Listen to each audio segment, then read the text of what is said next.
আসসালামু আলাইকুম friends, welcome back to my channel Shannur kitchen. আজকে আমি আপনাদেরকে এমন একটা নতুন রেসিপি শেয়ার করব। মাছের মতো দেখতে, কিন্তু একটুও ওর মধ্যে মাছ নেই। বাঁধাকপি দিয়ে মাছটা তৈরি করব। এখানে একটা বাঁধাকপি নিয়ে নিয়েছি, একে কেটে ভালোভাবে ধুয়ে নেব। একটা প্রেসার কুকারে বাঁধাকপিটা কেটে পানি দিয়ে বসিয়ে দিয়েছি।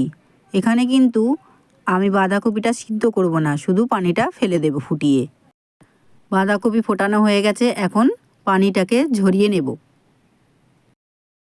এদিকে 3-4টের মতো আলু কেটে ধুয়ে নিয়েছি, এখন এটাকে সিদ্ধ করে নেব। আলু সিদ্ধ হয়ে গেছে, এখন একটা পাত্রে এটাকে একটু ভেঙে রেখে দেব। বাঁধাকপি ঠান্ডাও হয়ে গেছে আর পানিটাও ঝরে গেছে।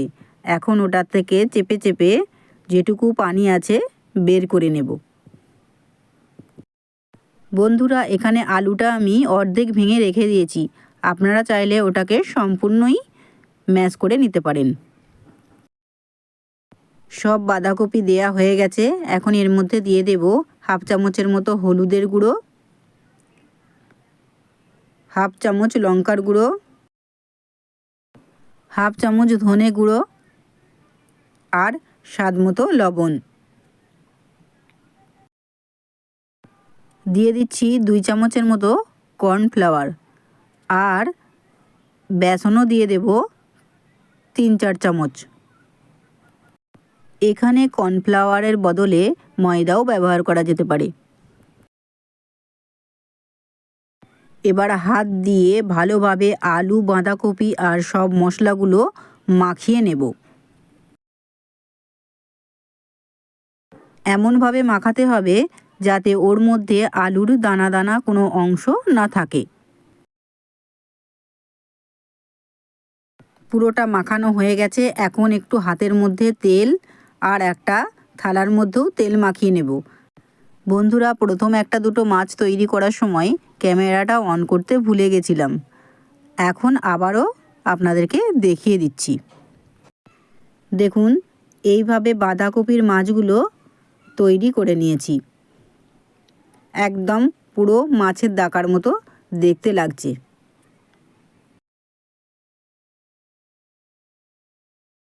প্রথমে বাঁধাকপি নিয়ে এই রকমভাবে গোল করে, তারপর সেম প্রসেসে আমি মাছটা তৈরি করে নেব।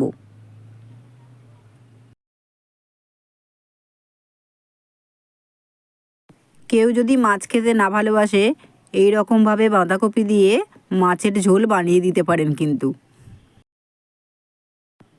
সব মাছের দাকা পুরো রেডি, এখন এটাকে একটা কড়াতে তেল দিয়ে ভেজে নেব। বন্ধুরা, আবারও ক্যামেরাটা অন করতে ভুলে গেছি, তাই ফার্স্টের ভাজাগুলো আপনাদেরকে দেখানো হয়নি। এটাকেই ভেজে দেখিয়ে দিচ্ছি। এদিকে নিয়ে নিয়েছি 2টো টমেটো, পেঁয়াজ 3-4টের মতো, আর কাঁচা লঙ্কাও 4-5টার মতো। এগুলোকে ব্লেন্ড করে নেব। এদিকে একটা কড়াইতে তেল নিয়ে নিয়েছি, ওর মধ্যে দিয়ে দেব একটা তেজপাতা, 2টো এলাচ আর 2-3টের মতো লং। একটু গরম করে নেব।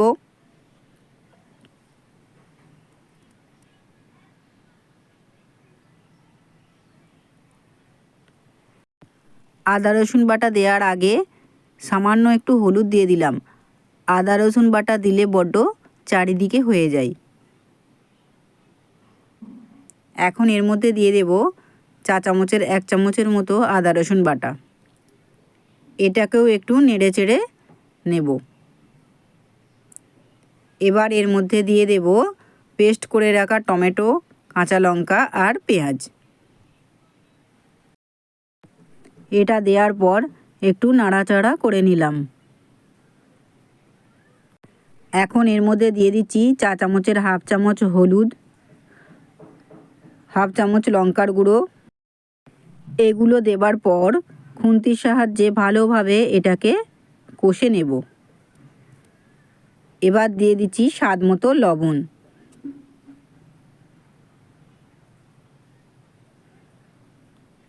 লবণটা দেওয়ার পরও কিছুক্ষণ সময় নিয়ে এটাকে কষে নিতে হবে।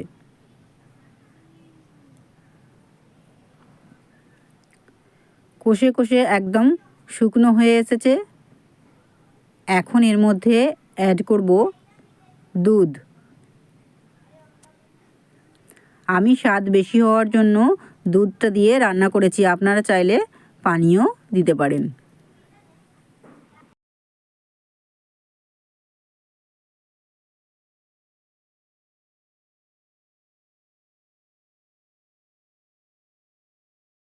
সব দুধটাই অ্যাড করা হয়ে গেছে। এবার এটাকে একটু নেড়ে চেড়ে নিয়ে ঢাকা দিয়ে দেব।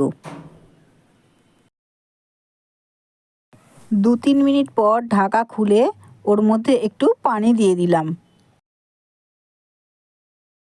এখন ভেজে রাখা বাঁধাকপির মাছের পিসগুলো ওর মধ্যে দিয়ে দেব। সবগুলো দেওয়া হয়ে গেছে।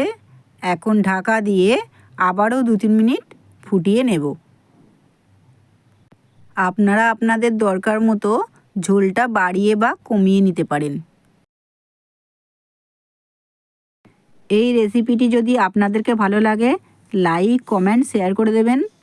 চ্যানেলে নতুন বন্ধু হলে চ্যানেলটিকে অবশ্যই সাবস্ক্রাইব করে দেবেন আর পাশে থাকা বেল আইকনটি প্রেস করে দেবেন নতুন নতুন ভিডিও দেখার জন্য। আজকের মতো বিদায়, দেখা হচ্ছে নেক্সট ভিডিওর সাথে।